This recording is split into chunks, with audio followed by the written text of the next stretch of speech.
Okay, folks, we got a good show for you today, and I want to point out a fact here. Let me do my intro first, I guess. This is the Métis Warrior Show. You're here with Timothy and Alexandria. But one of the things that I want to point out is that people are saying, why is the media not covering stories on residential schools? Well, that's because a lot of you don't want to listen to it anymore. I think that would be clear on the numbers when the mainstream media look at the numbers and they see people are not reading it, they're not listening to it, and they're not watching it, then that's why the media does not want to cover it. However, the mainstream media, however, we, being the supreme media for the Métis, we are covering it. And we keep covering it. So when you're looking around, why is the media not covering this? Well, the media is covering it. We're covering it. Okay, do you want to hear it? That's the thing, because it seems like a lot of people just seem to be forgotten, seem to want to forget about it. Don't seem like you want to really pay attention to it anymore. Like you're just tired of hearing the residential school stories. But we're going to keep bringing it to you, regardless if you're tired of hearing it. And I associate that with a couple of things, because a large majority of our listeners are Catholic, it seems. They've been colonial taught Catholicism is the path to Christianity, the path to heaven. And they believe that they're on the right path, so they don't want to hear these residential school stories. Because it does not make the Catholic Church look good for sure. And it damn sure don't make the Canadian government look good. As far as nothing is okay with children being abused and murdered and raped. There's nothing okay about that. So to get down to it, one of the questions when we did, you're going to hear the interview of Peter Aleck. It's going to be his second interview with us. And one of the things that Alexandria discovered in that interview that we were doing when we were interviewing him was that the Canadian government, it appears on the documents that they paid for the Catholic, the lawsuit that was against the, pronounce that again? Oblates of Immaculate Mary, and we'll go into that in a minute.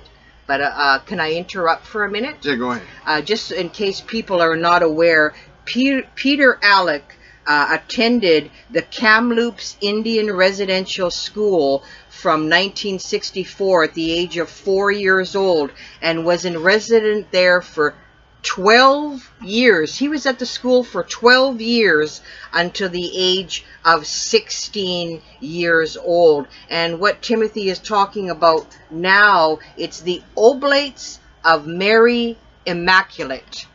Yeah, exactly. And the fact that the Canadian government seems to have paid for their lawsuit is very concerning. It should be concerning not just to the Métis or the Indigenous people, but also to the regular Canadian citizen. This should be concerning for them as well. And let me make one point here. I'm sick and damn tired of hearing Métis, so-called Métis, want to talk crap about white people. And I'm going to say that because if you're Métis, you have white people somewhere down your line in your ancestors. You probably, one of your parents is probably white. Okay? So stop running around pretending like you don't have white in you, because you do. And you have to accept both sides of it if you're Métis. You got to accept the native side, and you have to accept the other side as well. And so you cannot just sit there and bash. I seen one idiot post on social media the other day. Oh, they pigmented and challenged. Well, I mean, are you talking about your damn ancestor too? Because you had white somewhere down the line there, buddy. But, you know, we're not here to bash other races of people. That is not what we do. And you know what? How many is people that listen to this show? It seems like being Métis today is a thing to do, and trying to link to indigenous culture is the thing to do for people to run around and grab as much money as they can. And it's not about the money, it's about the culture, it's about the traditions, and it's a lifestyle. And so if you're only focused on the money, then you're probably not Métis any damn way. And there's a lot of fake ass people pretending to be Métis, pretending like, oh, they hate the white people. And so let's focus on not promoting hate against other races, and let's actually focus on what Métis is. It's a mixing of two different things. So it's Native is one side of it, but if you're Métis, you're not full-blooded damn Native. Remember that. That is not what you are. So you mix with something else. So and when it comes to residential school, I want to say one more thing before you get started. There's these predators out there, predators, absolute predators, that are starting these little groups where they're trying to generate class action lawsuits to go. And you know, if you don't think that these people that are starting these little groups to try to get people into their little groups to start these class action, if you don't think they're going to get bloody rich off of you and what the tragedy you went through, you're absolutely crazy. I recommend everybody that does a lawsuit do it individually, because it was you that was abused individually, raped, abused, whatever, individually. Again, yeah, this happened with other children as well, but you should not be screwed over by somebody claiming, oh, I started this. How many residential school groups is there right now? People running around starting groups and saying, hey, join here and we're going to sue. Yeah, okay. But you can sue individually as well. And Peter has a damn sure good case for a second lawsuit. And it's some shady shit going on between the Canadian government and the Catholic Church. But go ahead. And you know what? Further to what Timothy said quickly before we go into Peter's story again, if you're Métis, you sure in the hell didn't come, you weren't beamed down from a UFO onto Earth, and you were Métis, and you certainly don't have to ask a Métis organization to call yourself Métis. They don't have that right, so get that out of your head right now. You don't need to ask permission from any Métis organization to call yourself a Métis.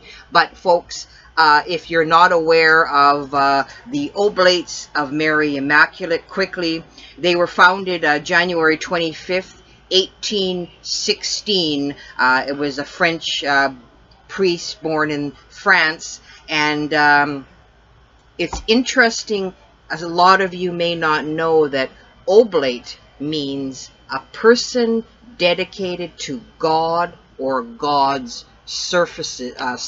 So these priests and nuns certainly at Kamloops School and all the other residential schools were not dedicating their life to God or his services when they sexually abused these children. I don't care what you say, there's no way in hell that they were doing that. Not at all.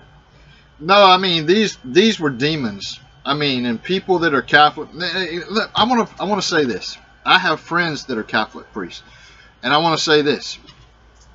Not all Catholic priests are misguided. Not all Catholic priests do bad things. Catholicism in itself is nothing but a lie. It's built on a lie. Look at the actual history, and then look at the 50 websites that's promoting the false history. We done went into that before. But and a lot of y'all have gotten aggravated that we're bringing out these stories that actually show what happened and the abuse that the Catholic Church has done and the harm that they have done and the torture that they have done to children. And it's just a fact. It's not. I mean, this, you can't take that back. This is what happened. It's a fact. And I want you to know that I understand that people that were brought up into Catholicism, they think they are doing the right thing. That I'm not saying that they are bad people, that people that congregate and go to these places, I wouldn't call them churches, but they go to these places and they believe that they are worshiping correctly. I understand that. And you may get a good priest, but they are few and far between, because it seems like if you're a pedophile, it seems like the job for the pedophiles today is to become a priest. And so, again, I said it before, this is the only job that I know where a pedophile can get around children. And I just don't understand it. I really don't understand it. It's very confusing. And I've talked to the people that I know personally that are Catholic priests, and I'm going to give you a story. One of the priests that I've talked to that I know, he went to the Vatican. He was fluent in Hebrew, understood Hebrew, and he was a Catholic priest. He was brought up in the Catholic Church, in Catholicism. When he got to the Vatican, there's books that they have at the Vatican, and he asked to read one of them that was in this glass case, but 2 pages were exposed, so he wanted to go up. They would not let their own priest go up to the glass, not touch the glass, just look into the glass and read the 2 pages. You got to ask yourself, why is the Catholic Church, they obtained all this literature and books because they had the power of kings and queens back in the day that they were associating with, and they were able to grab all this stuff up. But why is it they won't let their own priests read, not just priests, but bishops and other people that are in the Catholic Church? Why are they not able to read these books and materials? Why can't they republish them? Why can't the public have access to these books that are locked and hidden away in the Catholic Church? Is it because it would show that the Catholic Church is not actually what it claims to be, and maybe they've been teaching the wrong thing? I don't know what the books would show, but what I do know is what the Bible shows is different than what Catholicism preaches. But anyway, again, I'm not against Catholics. I'm just against the Catholicism in itself. And I'm not saying that Catholic people are bad. But you know what? I'm against abuse, cover-ups, and certainly these Catholic priests and nuns had the choice not to abuse, physically, sexually abuse these children. They had free will. They chose to do that. They could have left the priesthood, the nun being a nun. They could have chose not to abuse these children, but they chose to do it. And that's the part there. And it's also interesting when you listen to our interview with Peter Aleck, the stuff that we uncovered. He told us that to start his claim with residential schools, his official statement that was dated November 13th, 2001, items were altered and blanked out. And he said that's not how he wrote his statement. And you know, we looked at documents that had brother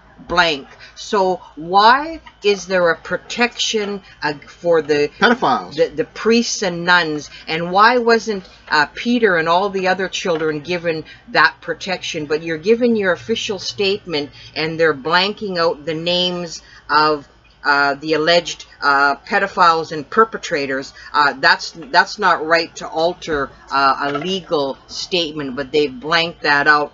And again, this is something you wouldn't know this unless you're a survivor yourself, or you've seen paperwork. Why, when you file a claim, and this particular Peter was involved with the Oblates of Mary Immaculate, why, or if you're suing them, or the court case is against them, and according to the documents we've seen, why is the Canadian government paying for Oblates of Mary Immaculate? Why would that be? Yeah, and that's a huge discovery in this last interview that we had with Peter, when we found that out, that the Canadian government is paying for the suit that was against the Catholic nuns here, this little organization.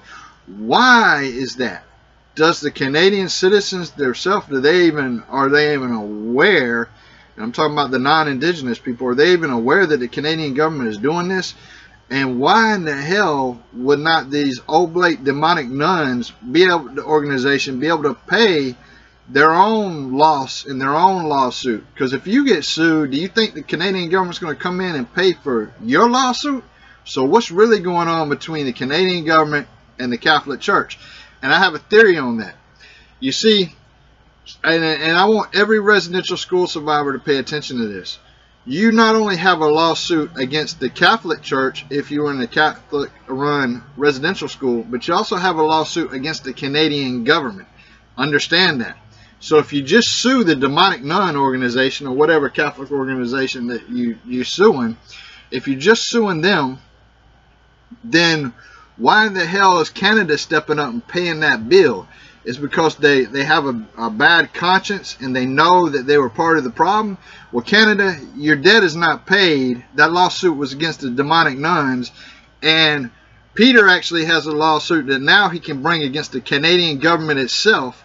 And we know the school that he was in was one of the worst residential schools, and this man survived it. And you're going to hear his second interview with us coming up very shortly. But before we get into that quickly, it's just interesting to note in May 31st, 2021, and this again is the Missionary Oblates of Mary Immaculate, Father Ken Thornson, in an interview, and this is a quote from Father Ken Thornson, and I quote, "Clearly, we were part of a system that long did significant amount of damage to First Nation communities in Kamloops and in so many other places across the country. And so we're trying to do what we can, along with others, to work towards reconciliation." End of quote. So this is the spokesperson for the religious order, Missionary Oblates of Mary Immaculate, admitting that they were part of the problem in regards to residential schools in Canada. And again, before the interview, I want to make the point again to all of our Métis listeners. And I know First Nations listens to the show too, some of the First Nations out there, and other different Indigenous groups listen to our show. But to the Métis listeners, I want you to understand this. Stop running around pretending like you're full-blooded Native, because you're not. Stop running around insulting your other ancestors on your other side. Stop doing that, because to me, that's you're a fraud, man. You're a fraud when you do that. You're actually a fraud. I mean, and this idiot, I read his quote when he says, "Oh, they're the white people," and this is a guy who claims to be Métis. He says the white people are pigmentally, I can't even say the word, but you know, challenged. And so how are you going to insult your own white ancestors, man? That is not what do you think natives insult their ancestors? Hell no. It's about respect and love and honor, man. And you're not doing that. You're not really living the true Métis culture and traditions and lifestyle, and with the same beliefs that true Métis have. Instead, people are running around out there, and I do agree with Chartrand on one thing. I never in hell thought I'd ever say this. There's a lot of people that want to be Métis just for the money. I mean, they'll run around, I mean, good God, lily white as hell, run around and put feathers in their hat, running around calling themselves chiefs, and going after that money. And we have some fraudulent ass Métis out there. We have some fetish Métis. We have some fake ass Métis people out there. There is that. Yeah, I agree with that 100%. There's people, you are not damn Métis, but you're calling yourself Métis because you want that money.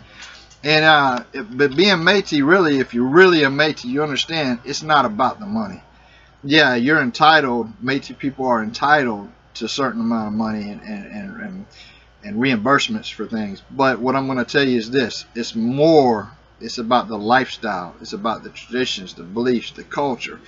And that's what is lacking today. All I see when I look in the Métis Nation today is greed. Greed, man. That's all I see. Well, people are changing their narrative to suit how much money is coming from the federal government. So they support one thing, and as soon as they see it's a benefit to support something else, they switch gears and change their narrative.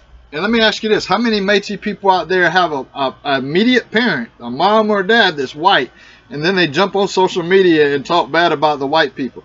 So if you're willing to stab one of your parents in the back like that and just run them over with the bus or whatever you're trying to do, I mean, just completely insult them and disgrace them and talk bad about them, you're no good. You don't belong in the Métis Nation, man. You got to respect both sides of it. But I'm ready for the interview. So now we're going to come into part 2 of our interview with Peter Aleck, who is a survivor from Kamloops Residential School. And stick around and listen to the interview and stop whining on social media. Well, why is nobody covering the story? We're covering it. Did you look at our last numbers? Don't seem like a lot of people want to hear it anymore. Don't seem like a lot of people really want to hear about the residential schools anymore. Do you really care? Or is it just that certain group of people that see dollar signs and they want to go after it? And they're just the only ones that care. There's people that are survivors who survive residential schools. They're 100% entitled to money, and Canada can stick it up their ass. The $100 and something thousand that they're trying to give the survivors, that's a bunch of bullshit. What they need to do is, I think every residential school survivor should get a minimum of $1 million, because as a child, when you rape, molest, and abuse a child, you ultimately alter who they were going to become in life anyway. You done changed their whole life, and anything less than $1 million is unsatisfactory. Totally agree. Like I said, totally agree. Here's the interview with Peter. Okay, so we have Peter Aleck joining us. Welcome to the show, Peter. You're here with Timothy and Alexandria. How you doing today? I'm doing good. Okay, and I know that it was very important to get you back on the show after we did the first interview with you, because your file is so extensive and there's so much information in there. It's very difficult to cover it in just one show. So there's a lot more that you want to talk about, and I know that there's a lot more that the people want to hear. And so we'll let you go ahead and start it off. Okay, first thing I want to straighten out from last show is the Flavia Adams stuff, okay? Okay. I got this letter here from Flavia Adams when she wrote it to me. Okay. In this letter, she wrote it on October 16th, 2012, okay? Okay. It says, I, Flavia Adams. It says, I, Flavia Adams, got a phone call one day in 2005 from Kevin Simcoe. I was to meet him at the Royal Bank in Kamloops, as he had a check for me in the sum of $50,000. He left right away after telling the bank teller the check was good. The check was for $47,000, not $50,000. And then she goes on to say, I, Flavia Adams, have requested my file from Kevin T. Simcoe in February of 2012. I was at his office in person and never got it, as I was under a lot of stress while at the time. He asked if the reason why I wanted my file had anything to do with Peter Aleck. I said, yes, it does. On Friday, October 12, 2012, I phoned Kevin Simcoe asking for my file again. Today, I still don't have my file. Flavia Adams. I mean, it seems like that's the note that she... This attorney has difficulty turning over people's paperwork and files. Now, just so we can clarify stuff from what we understood from the last show, we know that you actually paid to have the attorney represent you. Do you know if Flavia actually paid also to have him represent her? Because I think that's something that we don't understand here. Yeah, that's, she paid him. See, the funny thing about Flavia is she went through her claim was way before mine. And Kevin, in his statement here, he said he settled my claim individually. How can it be individually when he's got 18 people in one class action suit? Yeah, I don't understand that either, and maybe there's some attorneys listening to the show that would be able to explain that. I'm looking at all the initials, yeah, that makes things very confusing why he did that, and I didn't know he was putting me into that kind of a thing. I wanted to go through the IAP because I knew that was a lot quicker, right? Right, and you would think that he would tell you, his client, if he was putting you in a class action, because obviously what happens is, versus an individual versus a class action, an individual is going to obtain more money than a class action. A class action gets divided among a lot of people. And so you had individually hired him. Yeah. And so if he threw you into a class action, Yeah. and then you would obviously come up with a lot less money than you would if he got you individual. Now his claim was, what you just told us, was that he explained to you, or he's saying in the paperwork there, that he handled your case individually, and all the paperwork doesn't seem to show that he did it individually. Is that correct? Well, see, that's what he, and I just got to reading that letter to the Law Society. That's what he even told the Law Society, that he was handling my case individually, that he handled my case individually. I just got to reading that letter from the Law Society.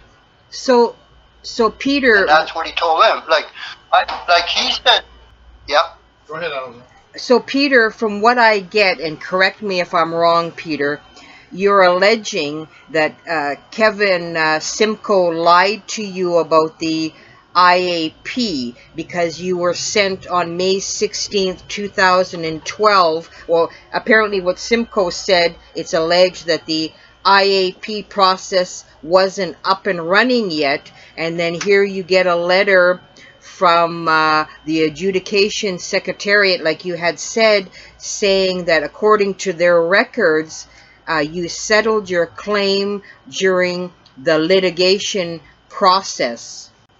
Yeah, I wanted to get into the IAP, but by that time, Kevin must have already lumped me in with all these other people already by then. So just so our listeners understand, Peter, are you alleging that Kevin lumped you in with other individuals without your consent and knowledge? Yes. Okay, I'm just... I had no clue. This is what's so confusing, is what he did here. Well, let me ask you I've this, been trying Peter. to make this out since I got... Let me ask you this, because right now we're making assumptions, and he's saying one thing, and the paperwork shows something that appears to be different.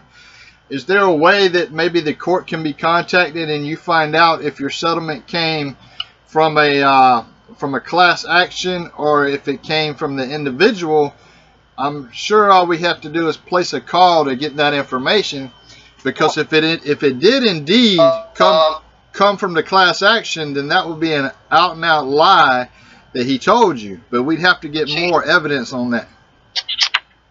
Yeah, I got a thing here. When he received that check. Yeah, he received that government check. We're here. Okay, he received that government. He received that government check. And then he said he's not ready to hand the money out, I guess. But see, he said he got the government check. Peter, do you know if the Peter, do you know if the government check was for everybody or if it was just for you? It sounds like it was for everybody, because he gave me, because I got this thing here. It says personal law corporation trust account. That's where this check came from, the money he paid me with. Okay. So that was a trust check. It wasn't a government check. Right. So it's from a fund, a trust fund, where money is put into that fund and then distributed. That would indicate that it was distributed to more than one person, probably. And again, your serious complaint here, one of your serious complaints is that he was supposed to represent you individually, not as part of a class action, and that you probably did not get the amount that you are entitled to. You probably actually got screwed over here on your settlement. Now, your settlement, is that public information or is that private information on what the amount of the whole check was? Do you know what the amount of the entire check was? I don't. No, I don't know what the total amount was. No. Okay. Yeah, if we could find out what the total amount was, and with the amount he gave you, then we could definitely prove at that point if it was issued out to multiple people or just issued out to you. You see, like when I talked to you about the secretariat. Yes. They already gave me a file number. The IEP, the secretariat already gave me a file number to go through IEP. Okay. Right. I have that file number right here. It's on that paper right here. And that's why I couldn't understand why Kevin didn't put me into that IEP. Well, didn't you say... it would have been a lot quicker. I wouldn't have had so much... But didn't you... Isn't this... I heard like you I wouldn't have to go through all that, but didn't you mention that when you spoke to Kevin Simcoe, he said that the IAP wasn't even up and running yet? Is that correct? Yes. So yes, that's what he told me. Right. So that's why when I got this, and then I asked him about it, and he says, "Oh, no." And then that's when he must have already lumped me in with all these. That's when he must have put me in this class action suit with everybody else already by then. And Peter, that's what I'm assuming anyway. I kind of want to refresh our audience memory from the last show too. Your signature was found on documents that you actually didn't sign. Somebody else had signed those documents, and it sounded like they reached initial. Say again, Peter. Yeah, they were initial. Initial, but documents were initial. But you didn't initial them. And Kevin. Kevin initialed them. Like Kevin initialed them, then he initialed them right beside where he put my initial.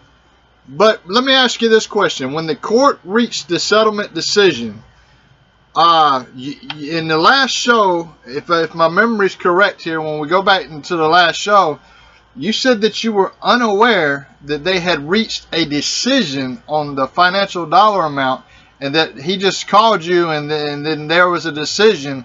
So you should have been present for that to either accept it or deny that amount. Am I correct? Yes. Yeah, he just called me up one day, and that was it. And he basically called you up and said, "Hey, the settlement's been reached. This is the amount of money," and that raises some questions on ethics, because you should have been there when the decision was made, and you could either accept it or deny it. Yeah, like that's why I'm saying I never had no say in anything on, like he was just doing a lot of things. Like, I'm going to tell you this, I got another piece of paper here where he says I sell it for a sum of $102,000. He said that you settled for a sum of how much? It says, we confirm that this claim has sold for $102,759.35. 70% of $130,000 is $91,000. But the other paperwork he gave me says I sell it for $141,000. But there's no $91,000 anywhere in this paperwork saying I sell it for that. I got 90. Like the paperwork I took to H&R Block. Let me interrupt you for a minute, Peter. I know you're in the middle of thought there. I just want to I want to interrupt you because we're talking about the dollar amount, and I want people to understand that when you were a child and you were molested as a child and you were physically abused as a child, and I think it's important to understand that you were at one of the schools where a large number of the murdered children were found in the graves. So that speaks to the horrors that happened at that school. And when you look at the amount of abuse that happened to you, 100-something thousand, I don't care if it was 200,000, that is not enough money for what you went through. There really is no dollar amount, because one, that alters your behavior as you mature later and become an adult. It alters who you ultimately become. It alters what you end up doing in life. There's a lot of life-altering aspects to the abuse and the molestation that you went through as a child. And I really think that this lawyer had failed you, and that anything less than $1 million would have been unsatisfactory. And you know, Peter, before I let you respond further to what Timothy says, and this is my understanding, when settlements are in regards to residential school survivors, they base monetary amounts on psychological, physical, and sexual trauma. That's what they base their settlements on. And I know you had sent us information about your psychological report, and that would go through a lot of the trauma occurred then and now, and you're saying that your psychological report, Kevin Simcoe never used it at all. So how could they come to a dollar amount if your attorney never used your psychological report? So where did the number come from? And actually, I do want you to respond, Peter, about the dollar amount here, because, and I want you to respond about what I said, because, and what Alexandria is adding to that is that and I want the listeners to understand, you were in residential school in Kamloops, so let's understand that there was so much horrors that happened there, proven horrors.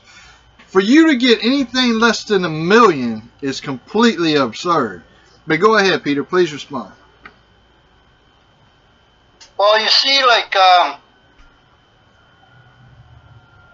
what's so confusing here about the dollar amount is he gave me this one settlement here he gave me this one paperwork that had my name on it.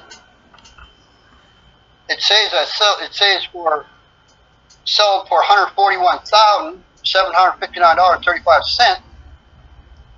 plus disbursements and all that, an amount of $759.35.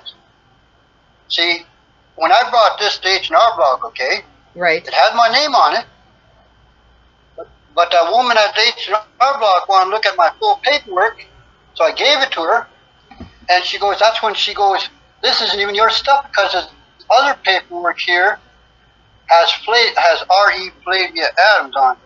And that's where she said, no, this. So when I got home from H&R Block that night, I had Flavia's phone number at the time.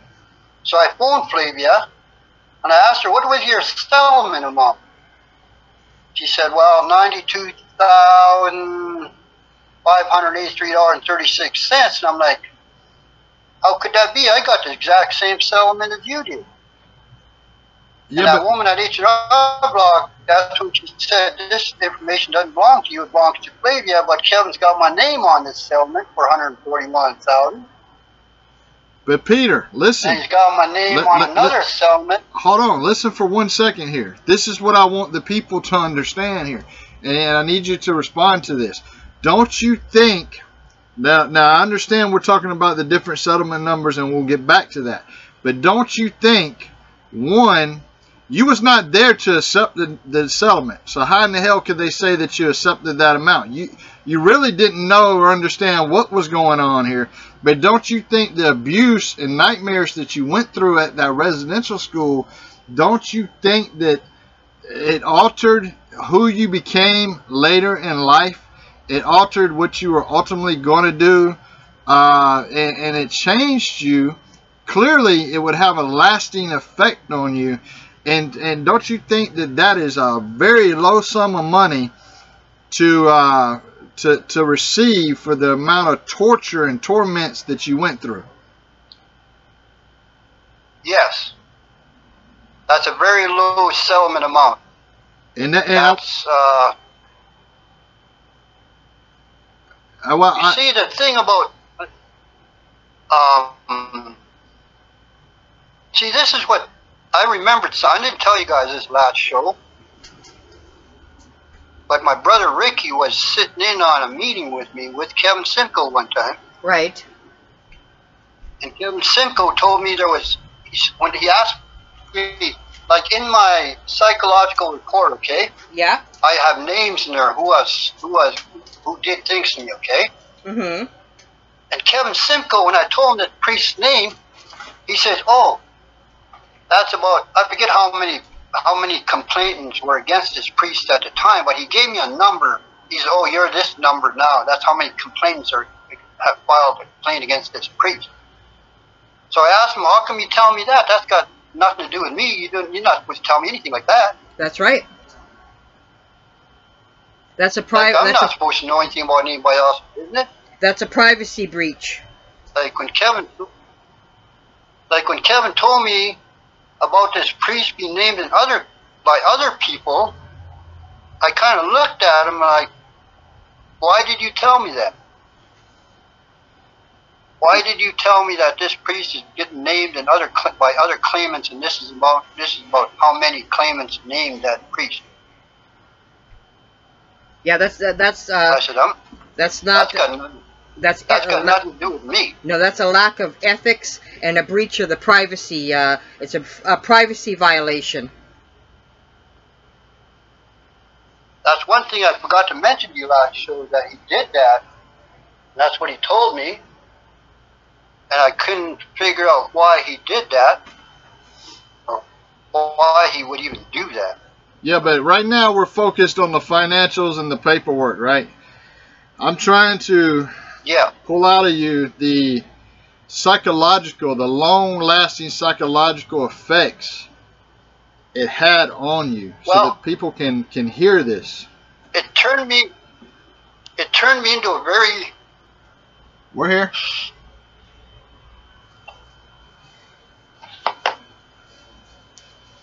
Take your time, Peter.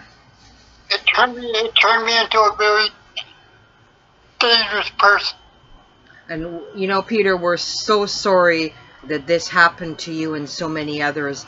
There's no way that this should have been allowed to happen. You know, our heart breaks. It's just, you know, I don't think anybody can understand the scope of the trauma. And I think it's important that people listen to what you have to say and listen to what happened to you, because you're a good person and none of this happened because of you at all. And I think people that's listening to the show can hear it in your voice. The trauma is still there even today. And I think not only should you the trauma is still here. Yes. And I believe not only should you be compensated, Peter, I also believe that the people was around you, they were affected by this, because as you said, you became a dangerous person.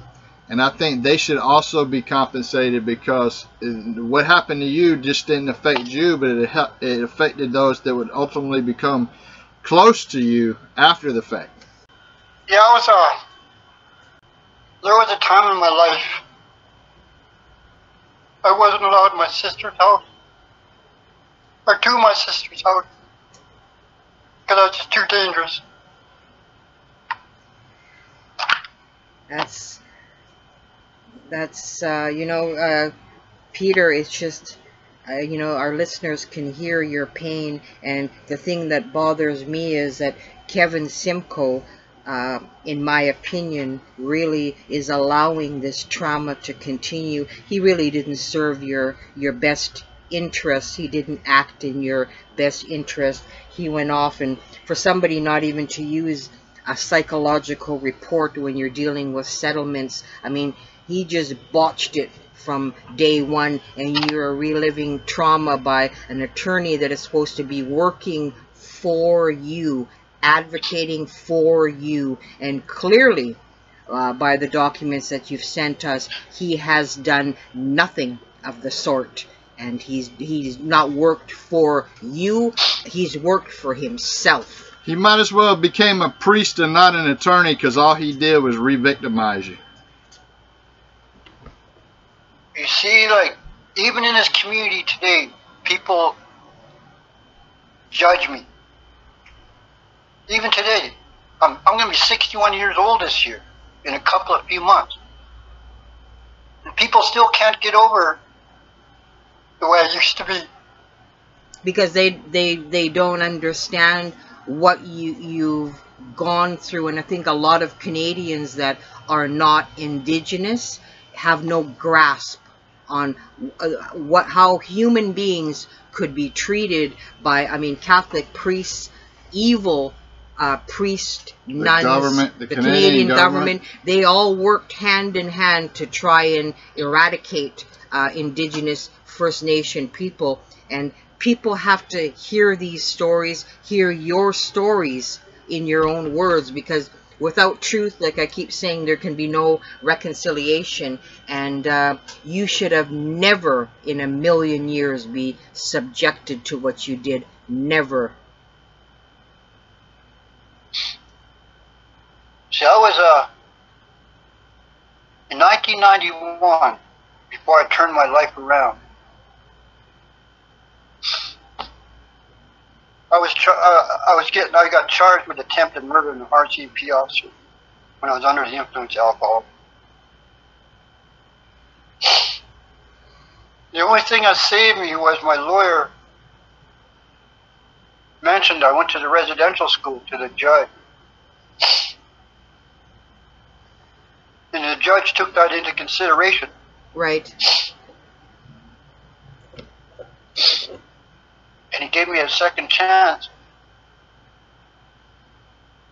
at turning my life around. But if you think about it too, like, RCMP is part of the problem as well, man, because if you look at the history of the RCMP, they have victimized over and over again Indigenous people, and we've done shows on that.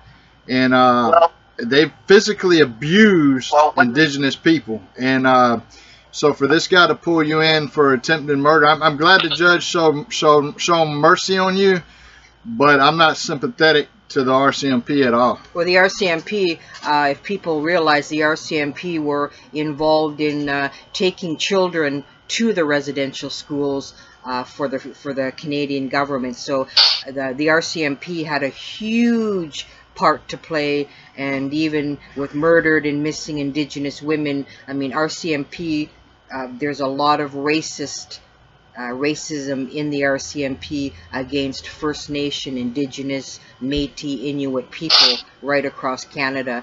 And you know, Peter, you're stronger than you know, and I know the people listening to your story, you're going to empower people because you're getting the truth out there. And you know, what was done to you at residential schools by these Catholic priests and nuns in the Canadian government, now your lawyer joined on the bandwagon, and he really just screwed you over inside and out. And I mean, he didn't have your best interest, and I mean, to be further victimized by the legal system is just makes me want to vomit, totally vomit. And you also said that, hold on before you go there, I want to put a disclaimer out. We're not against all RCMP. We know there is some good RCMP out there, but it started out as a whole bad organization, and there's a lot of bad people in the RCMP. But go ahead. Another thing that's... Well, see, go ahead, Peter. When I was going to court for that charge, I had 16 charges from one night's drunk. Wow. Okay? Mm-hmm.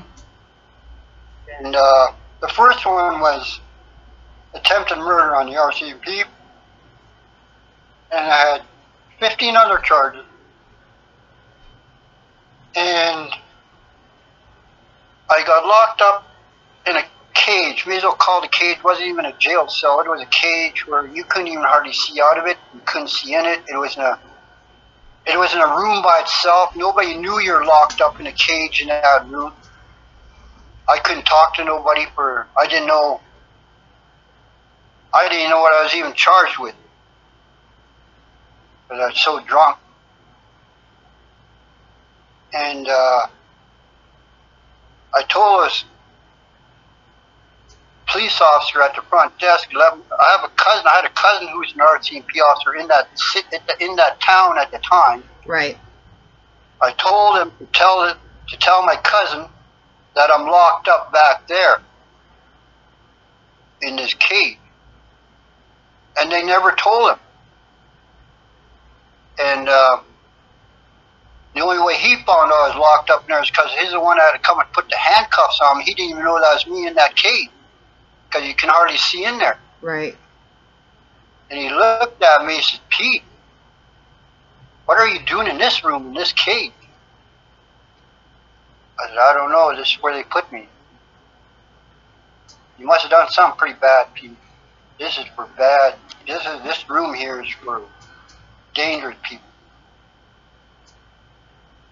Well, I think, you're speaking of alcoholism and stuff like that, and I think that's my point that I'm trying to make with the residential school survivors that were victimized.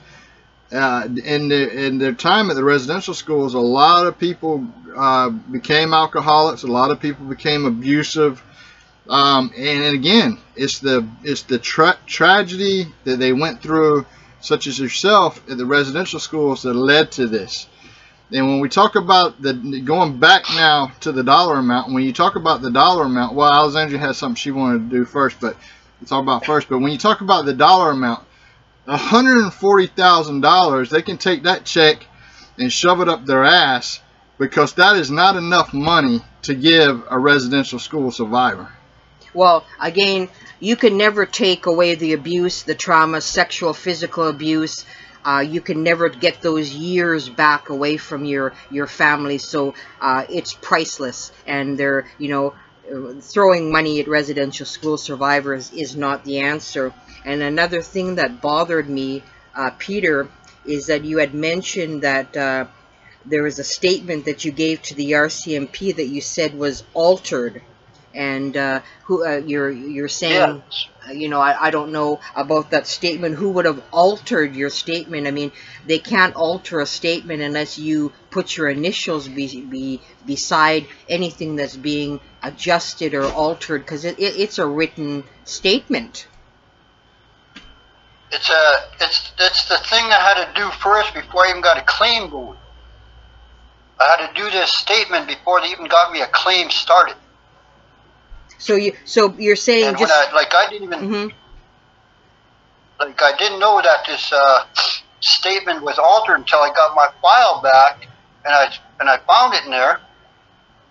Everybody I named in my claim, their names were whited out.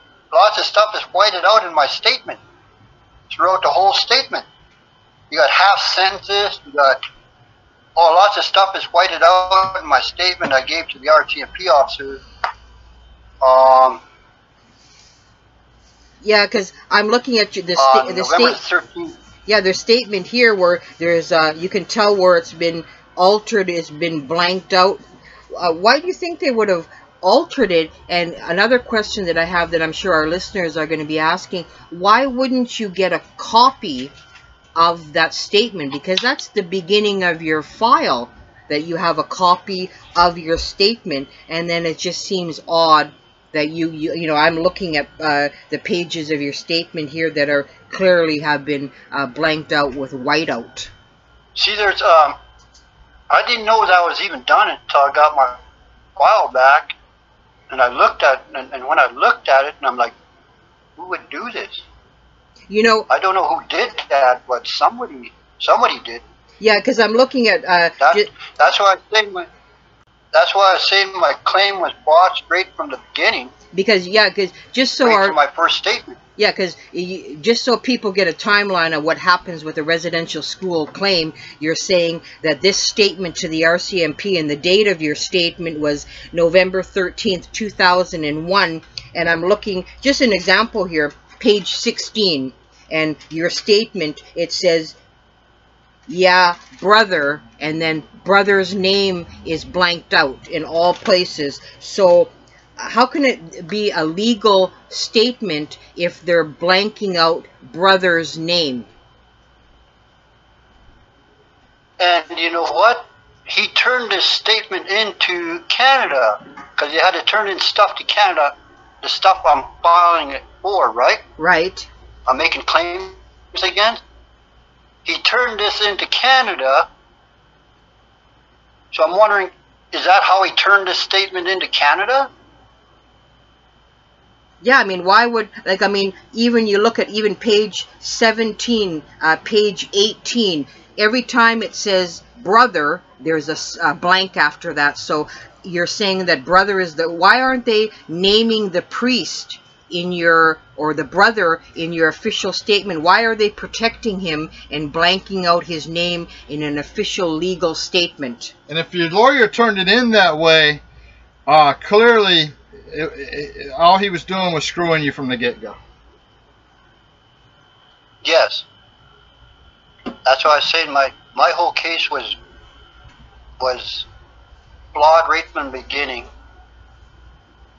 Well, this in itself, Peter, it's another cover-up, because the starting point of your residential school claim, your official statement dated November 13th, 2001, they are altering it, and they are protecting the alleged pedophiles and perpetrators by blanking their name.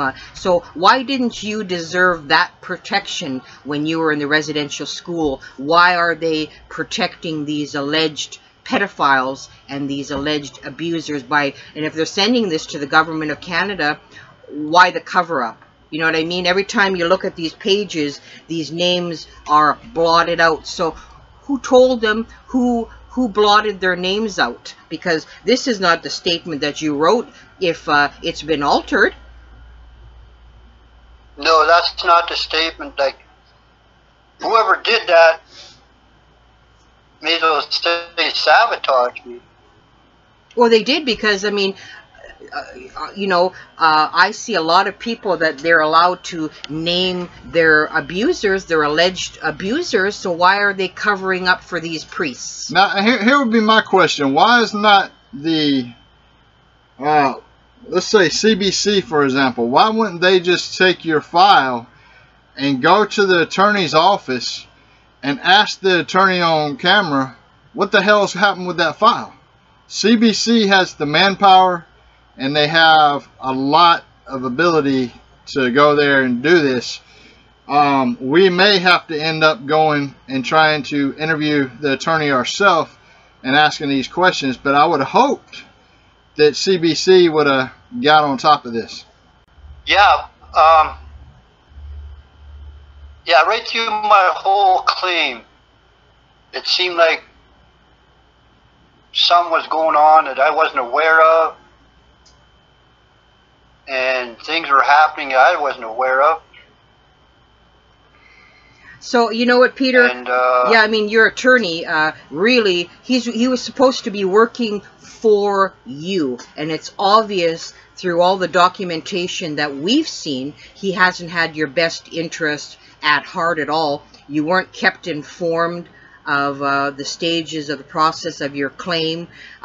Things were botched from day one, starting with your official statement that was altered. You never got a copy of it when you first did it. So, I mean, obviously, if they blanked out those names. And I had another question for you, too. You sent some, pardon me, some information about the name Bruce Thomas. Can you kind of elaborate on Bruce Thomas? Because you have a document here that is to the province of British Columbia. It's an application to receive counseling, and then they have current name, and they say that Bruce Thomas is your previous name.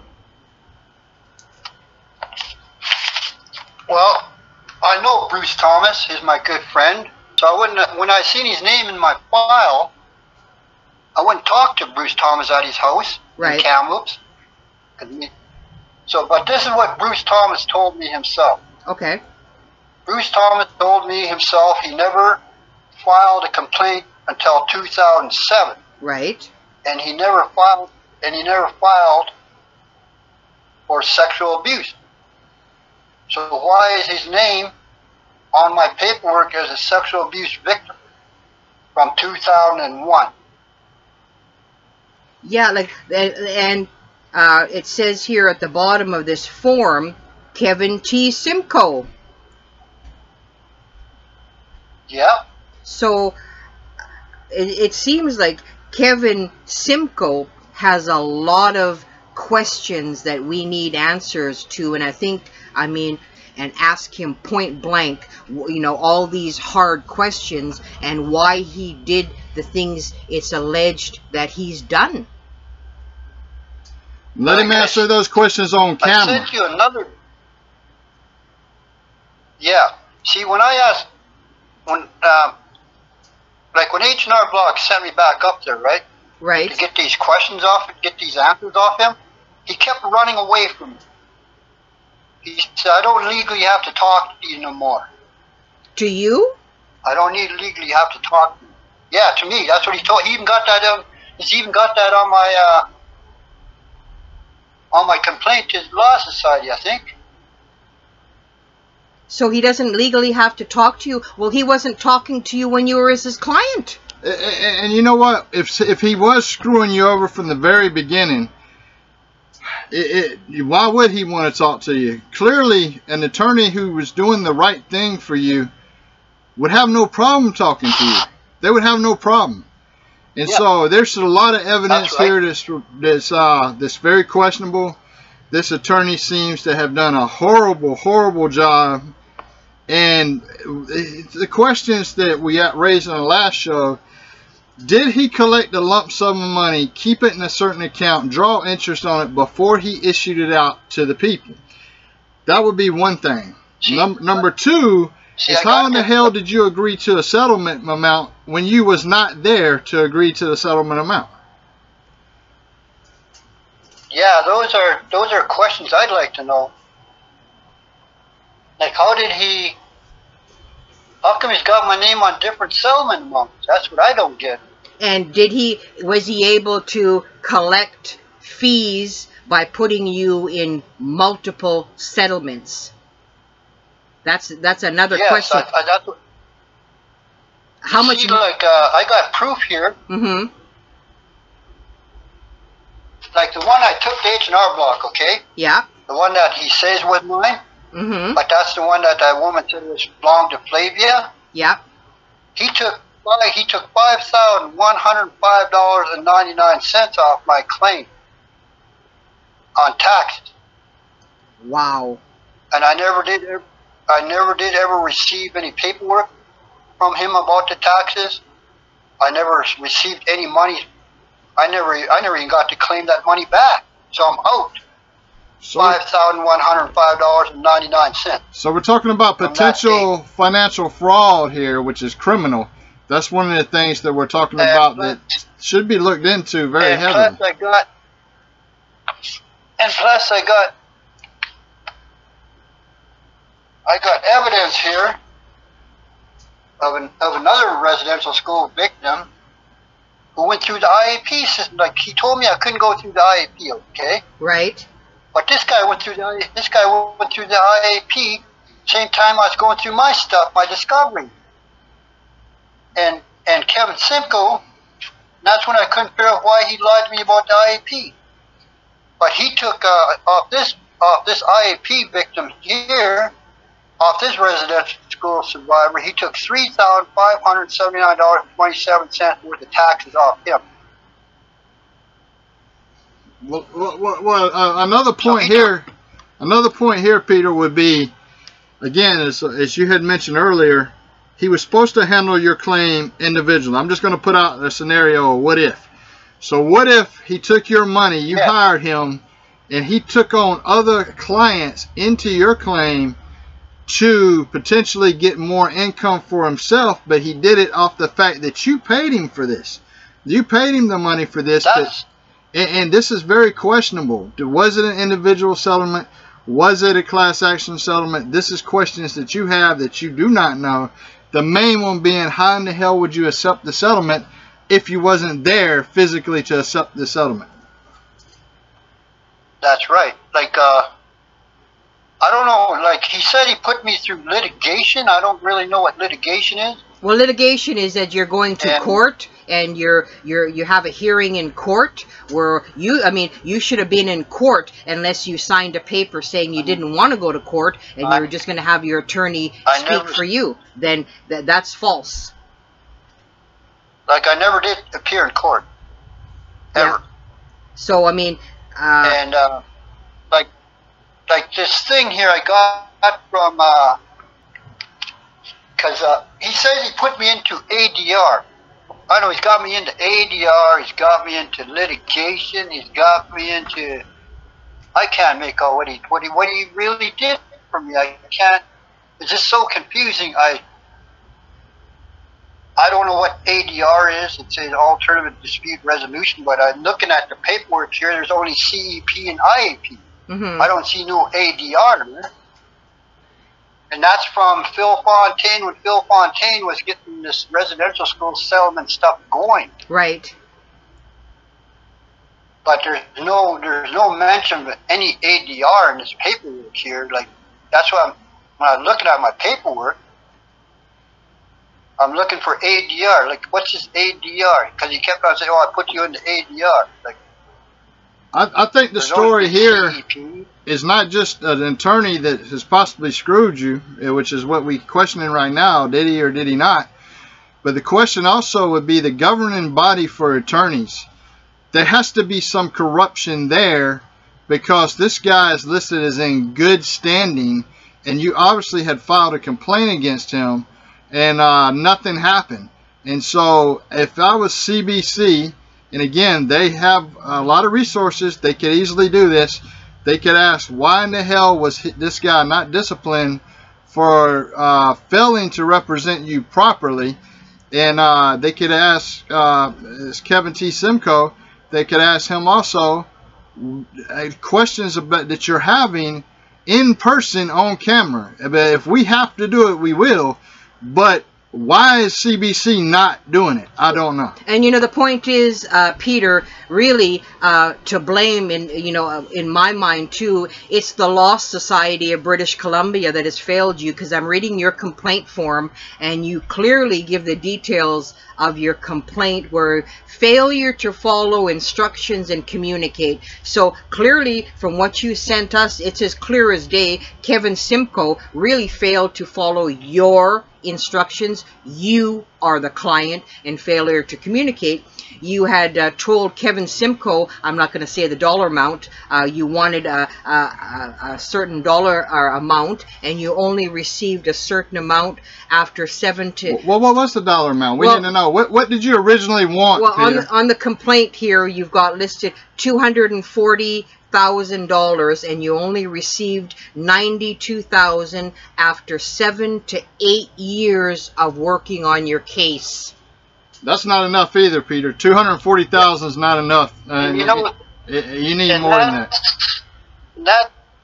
And that's the claim, that's the paperwork I took to H&R Block, and that's the woman. That's what that woman told me, that this claim, this isn't even my paperwork. It belongs to Flavia Adam, because it has R.E. Flavia Adam versus the Oblates of Mary Immaculate or something. Yeah, that's the Oblates of Mary Immaculate, the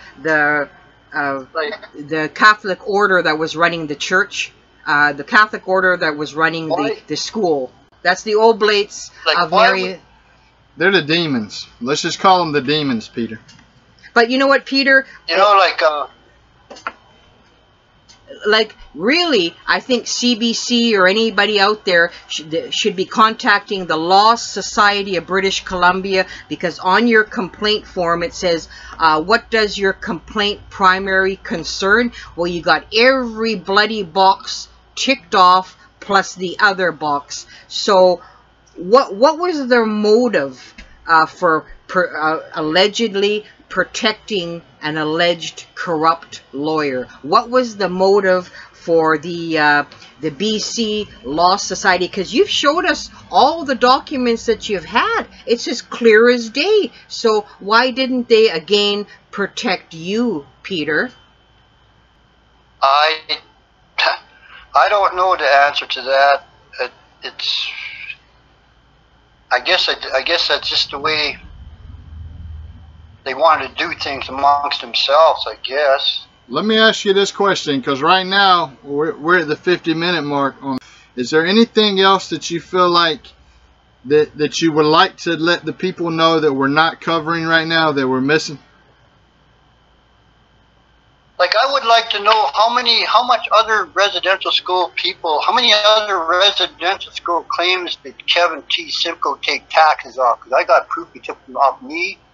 He took them off this other residential school survivor. And I know he had a lot of claimants.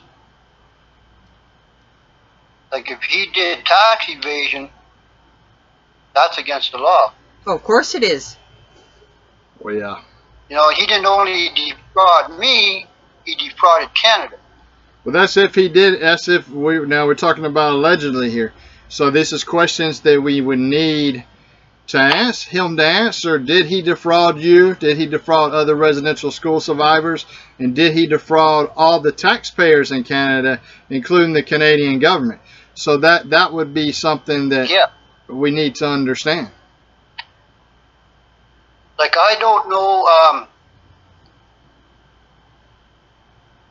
like $5,000 to me is a lot of money. You know?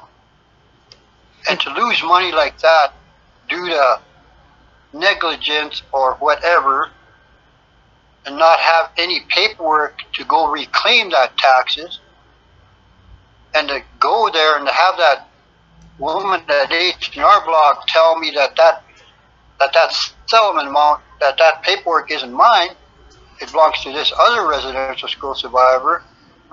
And then when I phoned her and she confirmed it, she like, the paperwork says I sell it for $92,500 some odd dollars, right? And when I phoned Flavia Adams, she told me the exact same numbers, and I'm like, so in my mind, I'm like, how could my settlement be the exact same as Flavia Adams? And she would, when her stuff was done way before mine. Let me ask you this: have you been in touch with CBC? Well, with the CBC Residential School Unit. I would hope that CBC has a reporter that's willing to actually put forth some effort and put forth some work, because you've actually gift wrapped the whole story for them. It's in a file, but I'd be damned if we're going to take the extra effort and pay and sweep the path a little bit for the CBC reporters. Okay, because you got enough easy of a path to do a story here. You need to put together the story, put in a little work. That's why it's called working, and do your damn job and report this story of residential school survivors as possibly being screwed over by the attorney. So I would hope that CBC has a reporter that actually knows what the hell work means. But because they don't need to contact us and ask us to sweep the damn path. That's for sure. And I ain't going to name no names there. See, I wrote this down, okay? Okay. Why was Kevin typical comparing my abuses to people who never went to residential school? And we never discussed past wages loss. This is, like, I lost a lot of money. I lost 6 days worth of work at $140 a day coming out for 2 discoveries. I got charged for 2 discoveries. Right. I got charged for 2 hotels. And I lost wages. I never ever got to recoup that. Plus he took tax money. I lost a lot of money here. Besides, I don't know what I really lost. I don't know the total amount I really lost. It's just so confusing. Everything here is just so confusing. Let me ask you something. I can't make out what Kevin Simple.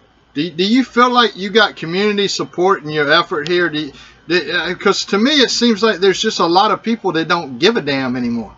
I mean, you know, the residential school stories were taking off, and people were like so involved with it, and everybody was involved with it. And now it seems like there's secretly people going off on their own agendas and trying to generate this amount of money for this group and this amount of money for this group, and secretly it seems like greed and vanity has really taken over. And when it comes to other media sources and outlets out there, do they give a damn? And because you're one of the many that has been screwed over through the court systems. This is a story, and it needs to be covered appropriately. We've already helped clear the path for other journalists to come and help do this story. But now they contact us and saying, oh, can you sweep the path a little bit more? No, here's the thing. What you need to do is do your damn job, do the story. But do you feel like you're getting proper support, or do you feel like people just don't give a damn anymore? That guy wants to look at all my paperwork, because he said, you got proof that they took taxes off you? I said, yeah. I said, not only me, I got proof of other residential school survivor he took taxes off.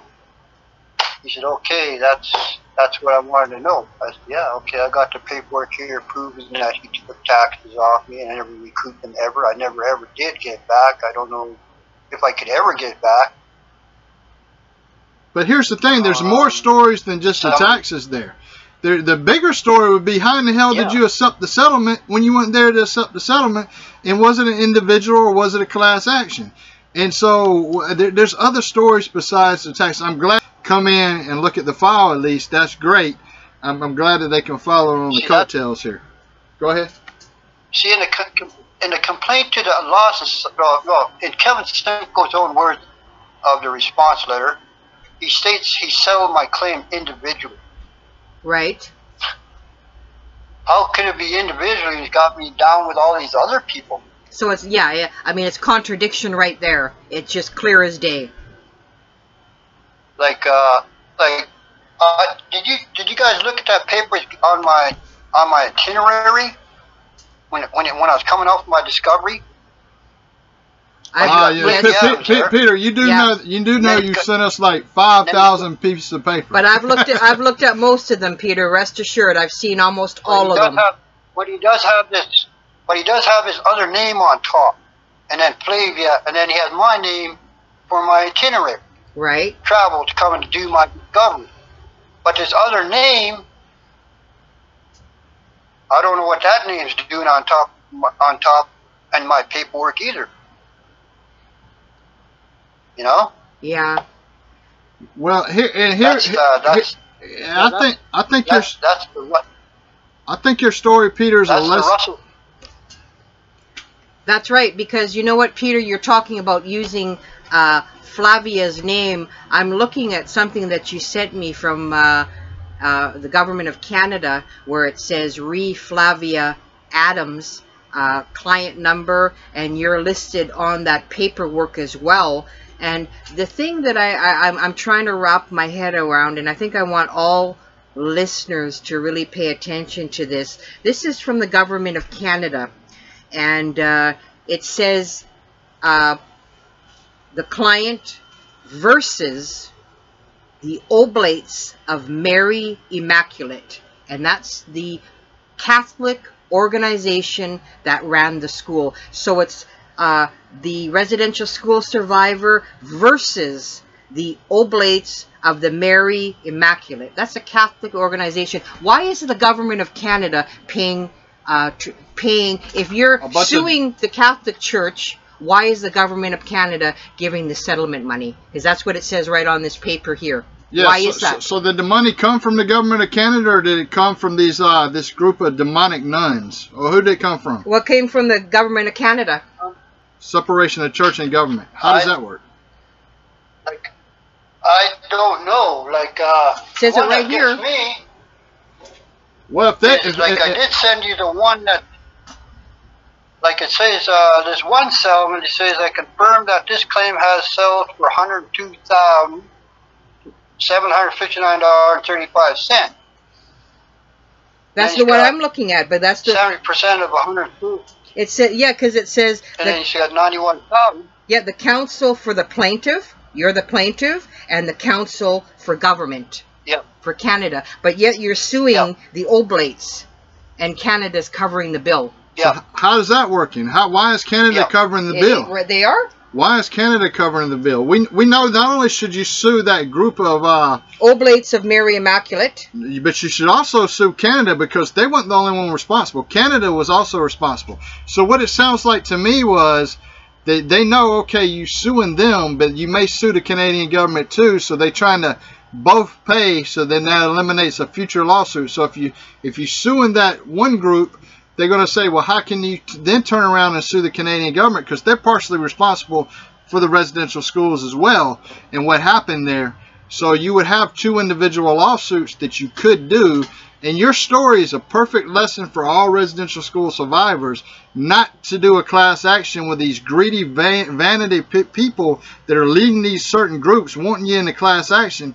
What you need to do is an individual lawsuit, because you're going to get the more money and you're just going to get screwed over. And if somebody heads up a residential school group, do you not think they're going to take part of that money? There's that lump sum money. It's better to do an individual lawsuit. I think everybody's missing the point here, because this piece of paper that Peter was talking about as well, it gives a court number, a client file number.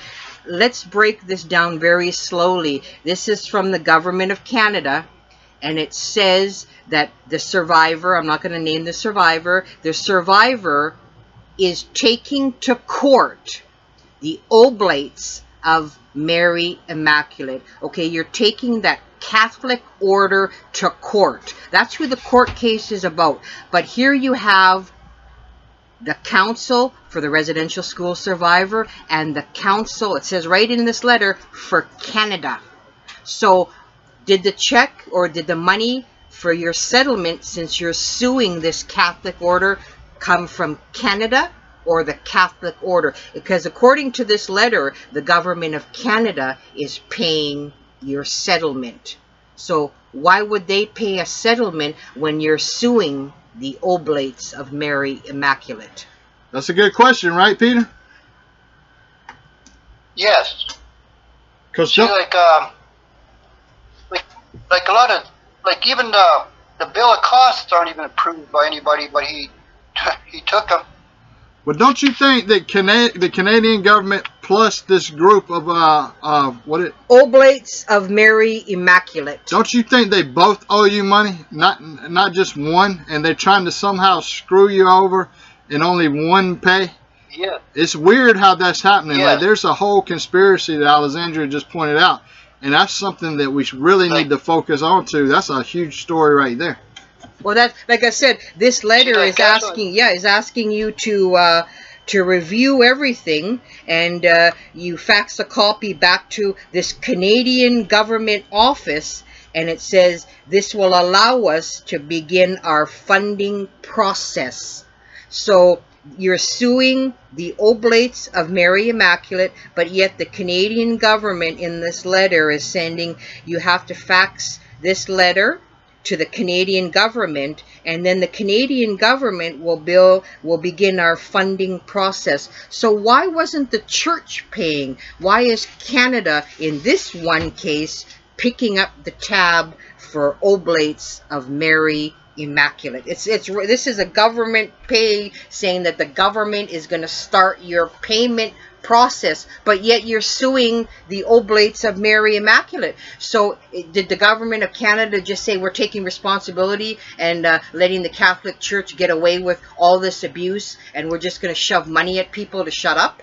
Because this is a huge ass story in itself, and I don't think people, unless they've seen paperwork like you and we have, the ramifications in this one document saying clear as day that and it says your attorney, Kevin T. Simcoe, that you're suing the Oblates of Mary Immaculate, yet the government of Canada is going to be, if you accept everything on here, they're going to begin our funding process.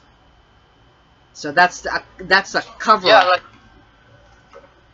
like that's like this is where me and my brother was a former chief here, and another former chief. We had my file torn right apart in my place here. We had every piece of paper scattered everywhere, and one former chief was looking for one very important piece of paper, and I kept asking, "What are you looking for?" He said, "Pete, there's one paper, very important paper," he said. I'm like, "What is it?" He said, "Well, the government is supposed to sign off on it. It's one document. I don't see it here, Pete. I couldn't remember what that document was. I should have got him to write it down. But he said it's not here, Pete. I don't see it anywhere, not in any of these papers that I'm looking for. I'm looking for that one very important piece of paper, and it's not here." But Peter, do you get what Alexandria was just telling you? Like, you have a whole nother lawsuit here. Because if the first people that you were suing, it was not the Canadian government, obviously it was this other organization, then you have a whole nother lawsuit actually against the Canadian government. as well. Even though they tried, it seems Yes. like they combine it into one. Yes. Because somebody told me that before, a long time ago, when I was doing this investigation into things. Right. You know, like, this file is just so so messed up. I can't even make out what he ever did for me, I should say. It's really hard to keep track of what he's doing from time to time. Well, Peter, we're running out of time right now. Is there anything else that you want to let the people know that's listening to this show? Well, could I read this letter here? Yeah, go ahead. Okay, this is a letter I wrote in real time. Okay, the way I felt. Okay. Okay. Okay, February 14, 2012, 7:20 p.m. Peter Aleck. To whom it may concern, I, Peter Aleck, feel violated and abused all over again by the lawyer that represented me in my residential school claim against the government of Canada from 1999 to 2007. I feel depressed, angry, that I have to relive the whole experience again in my mind because of the negligence of Kevin T. Simcoe. He broke the client and lawyer retainer agreement I signed with Vilke Quinn law firm. There was no confidentiality on his part. The Privacy Act was violated because I am shocked at what I found in my case file. I found confidential and very private information on many residential school survivors in my case file. I phoned Beverly Gallagher of the BC Law Society and reported what I found.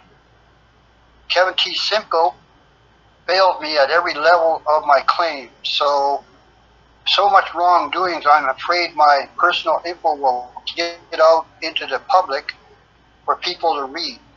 This is the worst miscarriage of justice anybody could experience by traumatized all over again by a lawyer who never had my best interest in mind. He knew what he was doing was wrong, but continued to carry on his abuse to a man who suffered so much as a child.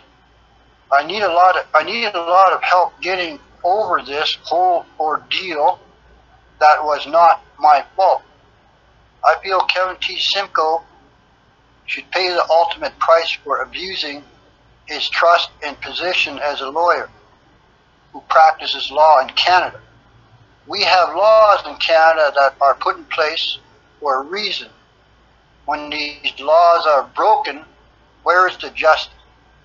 When a lawyer violates a vulnerable and confused man sharing his life experiences as a child, especially to people I have never met in my life. I have a real difficult time trusting people and letting people into my private world. This is going to set me back in my personal growth a long ways. I have been on the healing path since 1991 until present day. There are days I feel like committing suicide and getting it all over with because I feel this world is not worth living in. Signed by Peter Aleck. Now wait a minute. Before we go forward, I want to make sure that you are not suicidal right now, right? No. I went and got a lot of help since then. Okay, because I was back in 2012, so the listeners can understand that that was a letter that you wrote in 2012. Yes. And you can still feel the pain. I went and got, no. Yeah, I still feel pain, but I dealt with a lot of it. Yeah.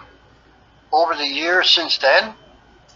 I've been to treatments, I've been to trauma treatments, I've been to drug and alcohol treatments, I've been to counselors. So I've received a lot of help. But Kevin Simcoe was supposed to if you read at the end of that that psychological report, Right. there was money there for me to get sent to. Like, I didn't even know I was part schizophrenic and all that stuff. I didn't have no clue what was in that thing, in that report, in my psychological report, until I read it. And I'm like, and I showed it to my older brother. He says, "What? How come Kevin Simcoe didn't show you this? How come he didn't?" That's why you could have killed people, Pete. You're kind of schizophrenic. That's why you beat people to an inch of their death. Back before in the past, not currently. Violence. That was Yeah, that was in the past. yeah. Well, exactly. That's the way it was back then. Yeah.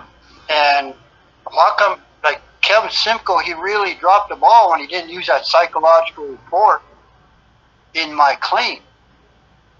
Well, yeah, because Especially when I paid $2,800 and some odd dollars for that, $2,812.50 for that psychological report, and he never even used it. jeez. Well, you know, the thing is, and you know, these people that claim to represent God that did this to you while they were when you were a child, they caused a lot of damage to not just yourself but other people that were in the residential schools, and it completely goes against the word of God, period. Like, and of course, the way you were taught as a child, you were taught violence and abuse. So obviously, as you got older, you were gonna act out on the things you were taught as a child, and probably have no emotions, no sympathy for anybody, no empathy, and probably just complete, basically on that destructive path where you just didn't care because of the way that you were treated and abused as a child by these so-called people who represent God. And we know that God would never approve of what happened to the children at the residential schools. Exactly. You know, it's like you know, to go through all that as a child, and have to grow up with all that stuff, not understanding why you are that way as you get older. I didn't understand the impacts of the residential school when I started my healing path, when I first started, because I only dealt with my alcohol Right. and my drugs. I didn't deal with the residential school. Because I didn't understand the impacts of the residential school, what that did to me, okay? I didn't know that the residential school, all the impacts of the residential school pretty much turned me into an alcoholic and a very dangerous person. Okay, it says okay, Peter Aleck. Dear Mr. Aleck, regarding Indian residential school file. As per your request, please find and close your file. Please sign the enclosed copy of this letter in order to acknowledge the receipt of same. We note that we have not taken copies of the enclosed documents as such. We are no longer responsible for maintaining the documents contained in this file. We trust that you will find this to be in order. That's what it says here. Yeah, well, again, Yours truly, Springport and Simcoe. Again, I would not let anybody take that file, especially a lazy ass reporter. So don't let anybody take that file. Yeah. Okay. I'll take your advice. I'm not going to let anybody take it anyway. That'd be perfect, and we appreciate you coming and speaking your truth, and keep speaking your truth, Peter, because you're doing yourself a service and so many others.